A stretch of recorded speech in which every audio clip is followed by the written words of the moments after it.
Bom, galerinha, vamos dar continuidade a essa primeira parte da botânica, que é a descrição dos principais grupos vegetais. Na aula anterior, nós descrevemos as briófitas e hoje, para fechar o grupo aí dos chamados vegetais criptógamos, são plantas que não produzem sementes nem flores, nós temos aí o grupo das pteridófitas, tá certo? Que tem como carro-chefe aí as samambaias como o principal representante aí do grupo, tá bom? Bom, as pteridófitas, assim como as briófitas, elas são plantas que nós encontramos em ambientes úmidos e sombreados, ou seja, elas também recebem essa qualificação de plantas umbrófilas. Bom, vivem em ambientes sombreados, por quê? Porque não tem um sistema de proteção de tecidos que favoreça ela e evite os efeitos deletérios da radiação solar direta. E o fato também de elas dependerem da água, como vai ficar bem claro para vocês, da água para a fecundação, para o processo de reprodução sexual. Por isso que nós encontramos as pteridófitas praticamente nas mesmas condições, no mesmo tipo de ambiente que nós encontramos as briófitas. Agora sim, se as pteridófitas estão na frente da escala evolutiva, é porque elas desenvolveram algum sistema novo. E, nesse caso, são as primeiras plantas a serem qualificadas de plantas vasculares ou o termo botânico traqueófitas. E isso se refere ao fato dessas plantas apresentarem vasos condutores de seiva, que é o xilema e o floema, tá bom?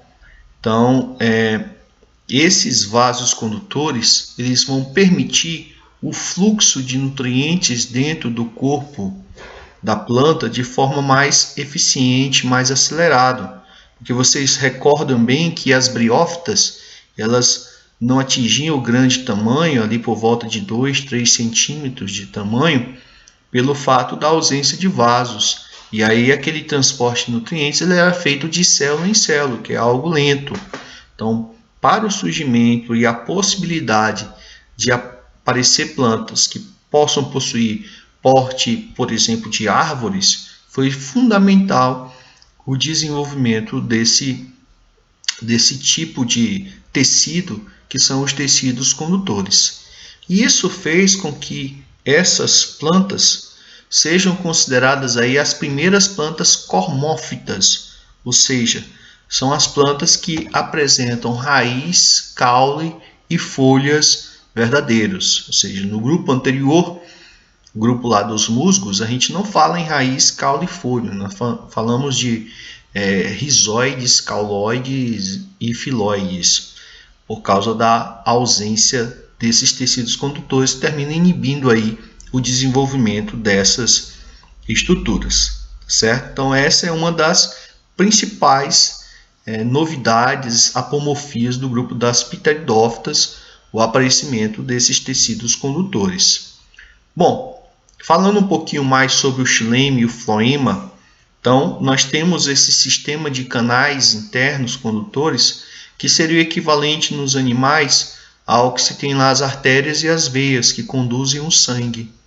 E no caso, o sangue dos vegetais nós chamamos de seiva. E esse sangue, ou seja, esse fluido com nutrientes, ele é conduzido através desses canais internos que percorrem aí o corpo da planta, desde a raiz até as folhas, chamado de tecidos lenhosos, vasos lenhosos, no caso do xilema, ou vasos liberianos, no caso do floema. Então, aqui no detalhe, ele mostra o sentido da condução da seiva, que nós chamamos de seiva bruta, no sentido da raiz até a folha aqui, as partes mais altas da planta. Percebam aqui no detalhe que as células do xilema elas são maiores, são mais calibrosas. Nós vamos descrever bem esse tecido quando nós estivermos em histologia vegetal. Então, a princípio, você tem que compreender que o xilema ele é responsável pela condução da seiva bruta.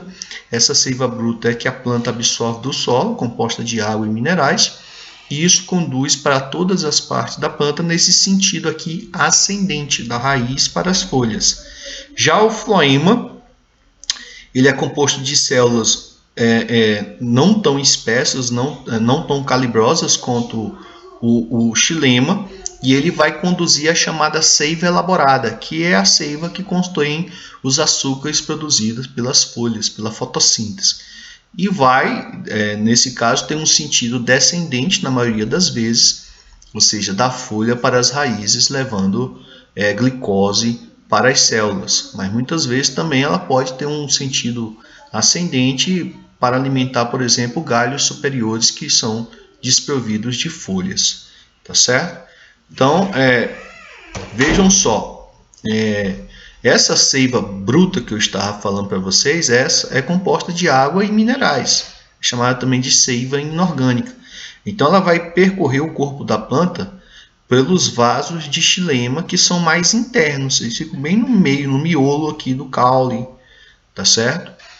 E aí ele leva essa seiva bruta até as folhas, onde acontece o processo de fotossíntese, onde são produzidos os açúcares, e essa seiva bruta se transforma em seiva elaborada, que desce pelo floema. O floema ele já fica pela periferia, logo abaixo aqui da casca do tronco de árvores, por exemplo, e vai conduzir nesse sentido descendente a seiva elaborada para levar aí matéria orgânica para as células da raiz. Então, pessoal, foi fundamental o aparecimento desse sistema de xilema e floema, que é como, por exemplo, uma cidade, né? Uma cidade,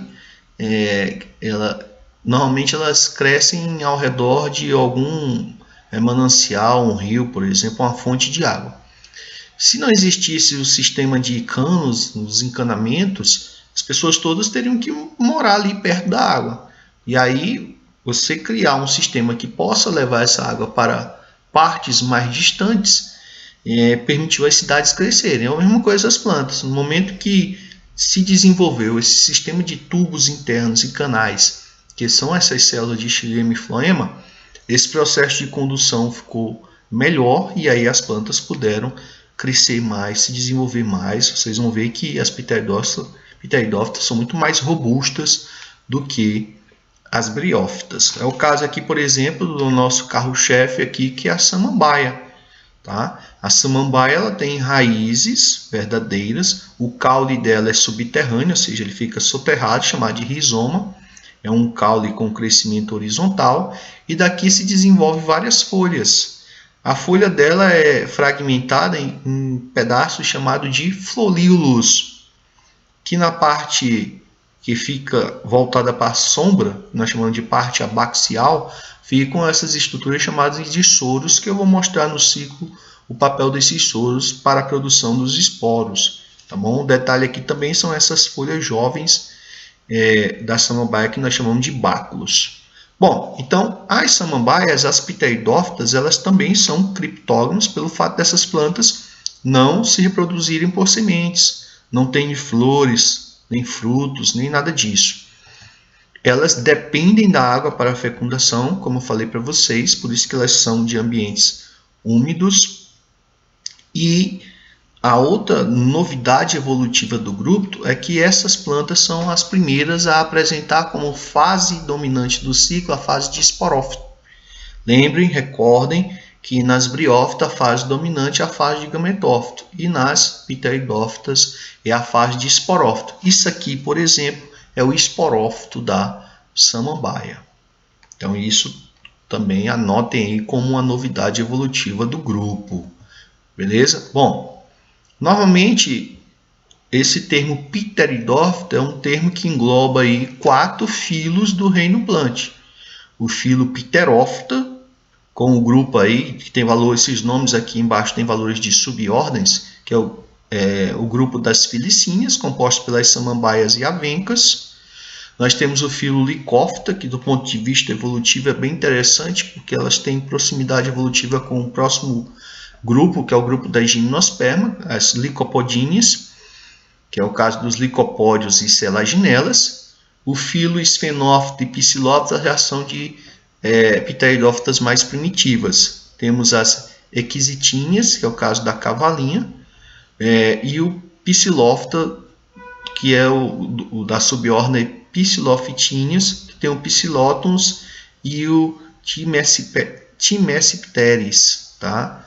Mais conhecido aqui o Psilóton. Esses dois aqui são grupos de pteridófitas mais primitivas, tá certo? Então, chama-se de pteridófitas, de forma geral, os representantes desses 4 filos do reino Plant, tá bom? Aqui novamente nós temos o filo Pterófita, composto aí pelas samambaias, tá certo? Cultivadas aí, veja que ela aqui está dentro de uma casa, ou seja, são plantas de sombra, e as avencas, tá certo? Também são cultivadas aí em vasos.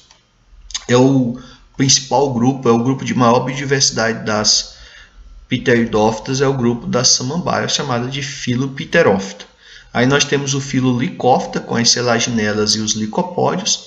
Essas plantas têm uma proximidade evolutiva muito grande com as gimnospermas, vou mostrar isso mais na frente. E aí tem o grupo da cavalinha e o grupo Psilófita, que são já de pteridófita mais primitiva, tá? Aqui do filo Sphenófita e o filo Psilófita, tá bom? Essas pteridófitas, por exemplo, elas nem raízes verdadeiras têm, elas têm ainda um sistema de rizóides, tá? São raízes parecidas com as raízes das briófitas, por isso que eu as considero como pteridófitas mais primitivas, tá bom? Bom, nós temos aqui o ciclo reprodutivo de uma samambaia. Por que isso é importante? Porque foi falado que uma das novidades evolutivas, além dos vasos condutores de seiva, é que nessas plantas, nas pteridófitas, a fase que passa a ser predominante no ciclo é essa fase aqui, que é a fase de esporófito, que você já sabe que é a fase diploide, a fase assexuada. Então todo mundo conhece essa fase da samambaia, que é a fase de esporófito, mas pouca gente conhece essa outra fase aqui, que é a fase de gametófito, que é a fase haploide, a fase sexuada. Por que pouca gente conhece? Porque ela é transitória, ela é rápida, ela dura ali alguns dias, tá bom? Então vejam só, então tá aqui a samambaia, que todo mundo conhece. Nos seus folíolos se desenvolvem estruturas como essas daqui, ó, chamada de soros no detalhe. Os soros ficam na parte do folíolo que está na sombra. É nesses soros aqui, que são os esporângios, onde ocorre o processo de formação dos esporos. Vocês já sabem que as plantas sempre produzem esporos por meiose, é a chamada meiose espórica.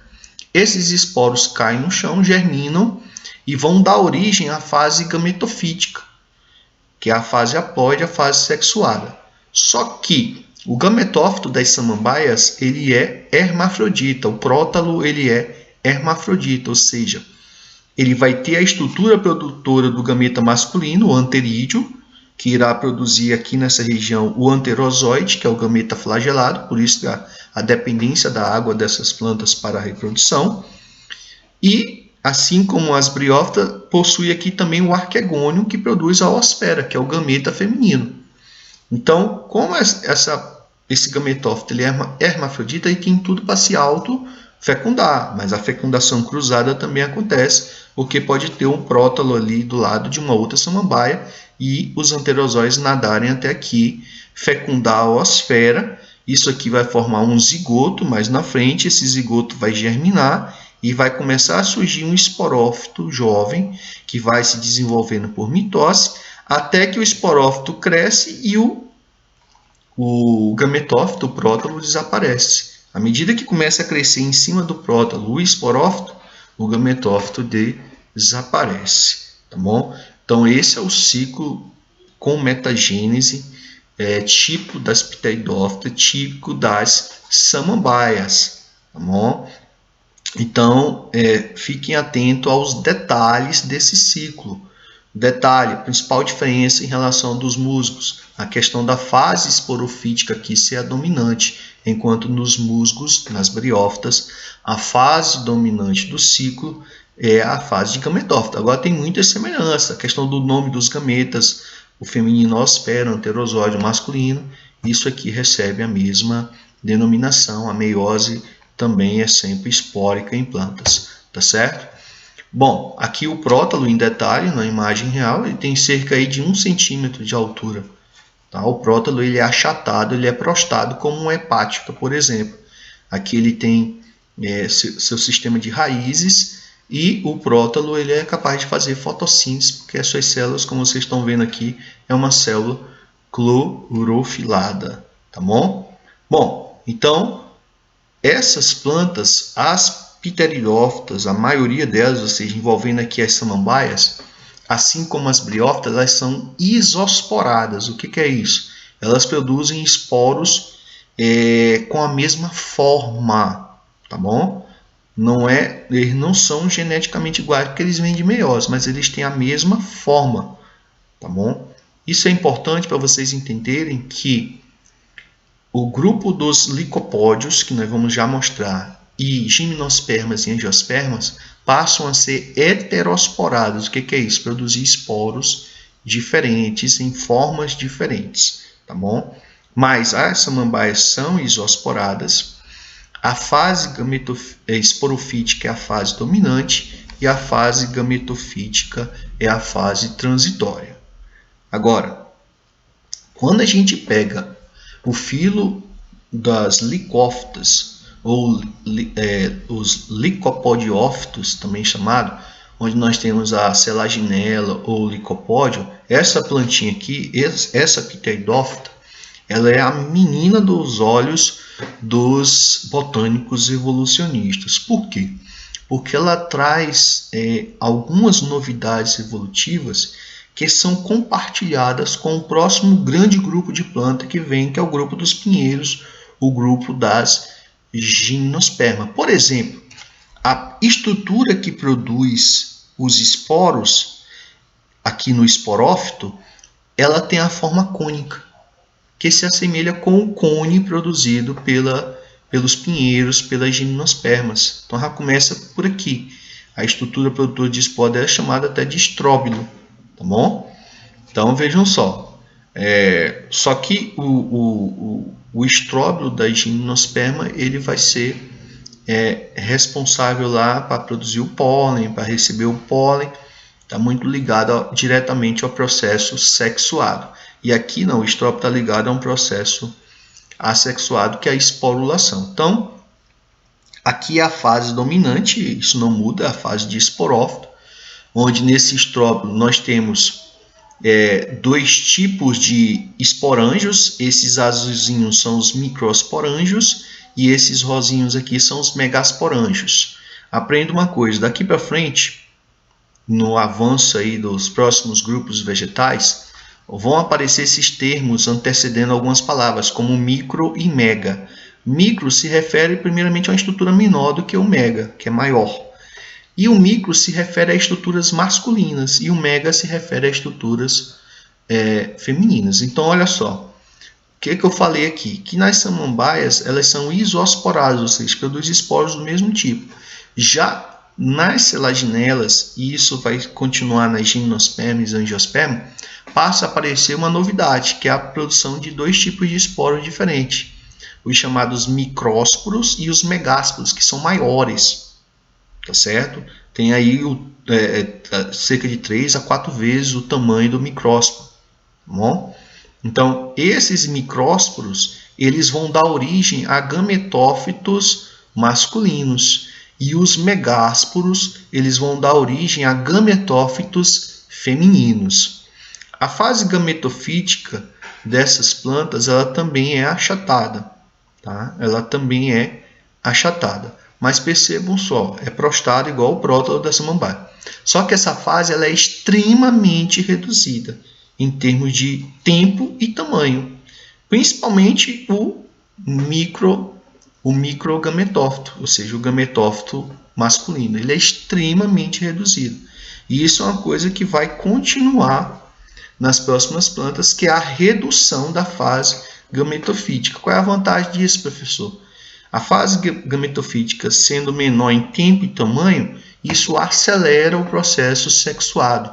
Isso favorece o processo sexuado, gerando maior variabilidade genética para essas plantas que vêm à frente e que têm mais sucesso reprodutivo e evolutivo. Então, esse gametófito masculino vai produzir lá os anterozoides, em estruturas chamadas de anterídeos, e o feminino vai produzir a oosfera, que é uma coisa comum nessas todas essas plantas que eu falei até agora. Aí os anterozoides estão flagelados, aí a dependência da água, vão fecundar essas oosferas e vão dar origem ao zigoto, ao embrião. Tá bem aqui um embriãozinho num segundo momento. Esse embrião começa a emergir aqui para dar origem à fase, essa fase aqui de esporófito. Agora, olha o detalhe. Esse embrião aqui ele fica protegido por uma estrutura de casca grossa, de tegumento grosso.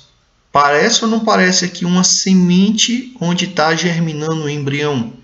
Então, são esses detalhes que mostram a proximidade evolutiva da gimnosperma com essas pteridófitas do grupo do filo Lycophita. Tá? Possivelmente, as gimnospermas vieram de ancestrais desse grupo aqui, tá certo?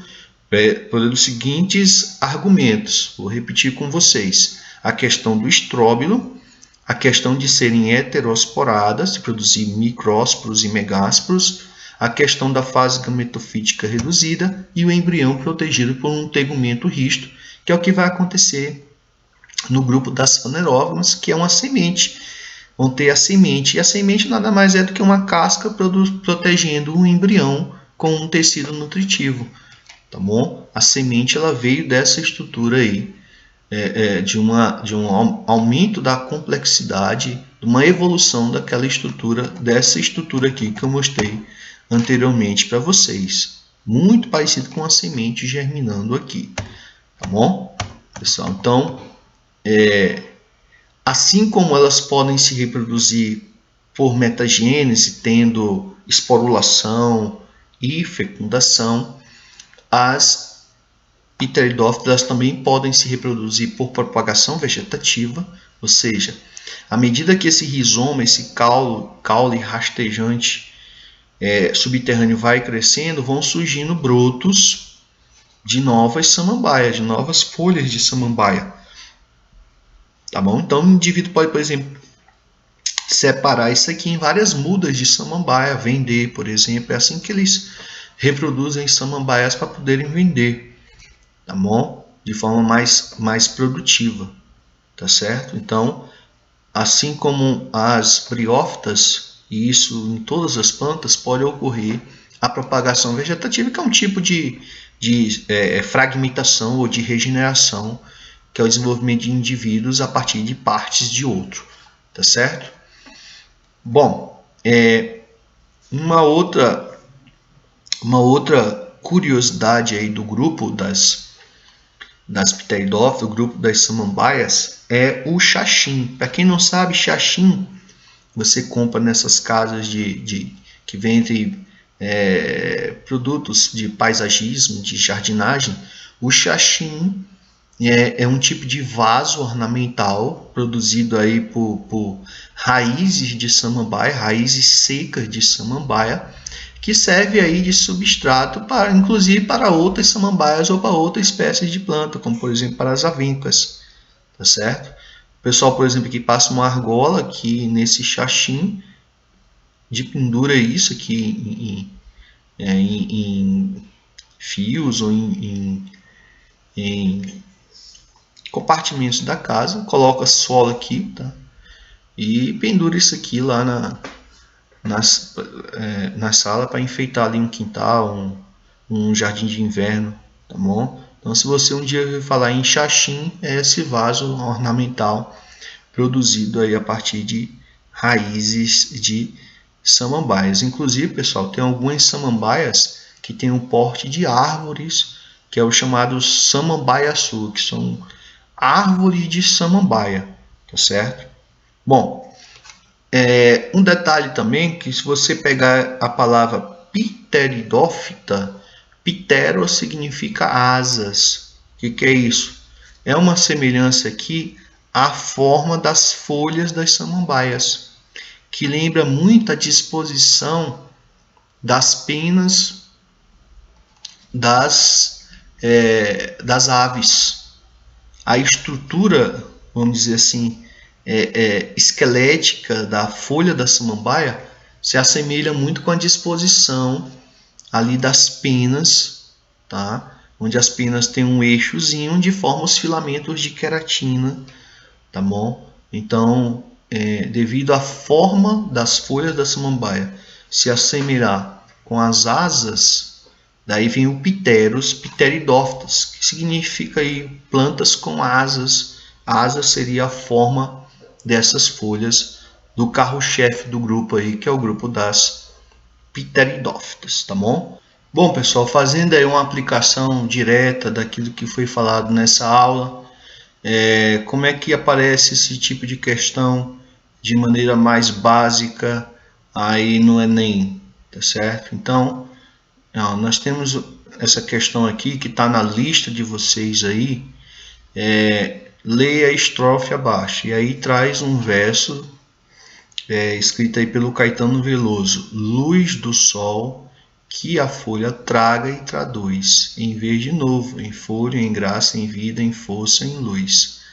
Tá bom? Então, nessa questão aqui, os versos de luz do sol fazem uma clara referência à fotossíntese, fenômeno comum a muitos organismos. Contudo, a palavra folha restringe esse processo ao grupo das: letra A, angiospermas apenas; letra B, gimnospermas e angiospermas; letra C, plantas vasculares apenas; letra D, briófitas e plantas vasculares; letra E, algas verdes, plantas avasculares e vasculares, ou seja, aqui todos os vegetais, na letra E, e na letra D, todas as plantas.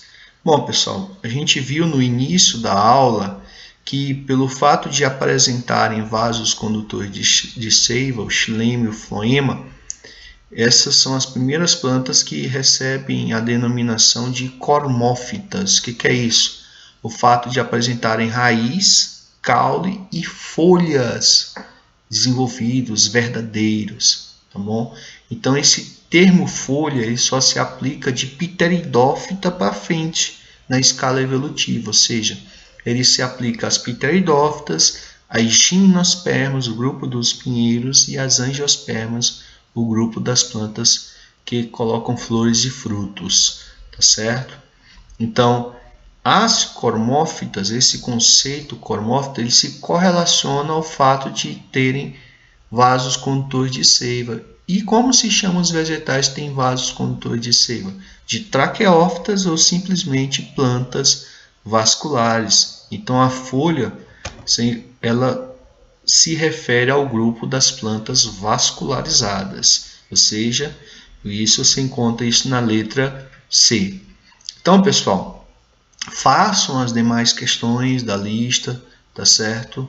E a gente vai ficando por aqui, tá? E o próximo grupo que será descrito vai ser o grupo das gimnospermas. Então, um grande abraço e até lá. Tchau!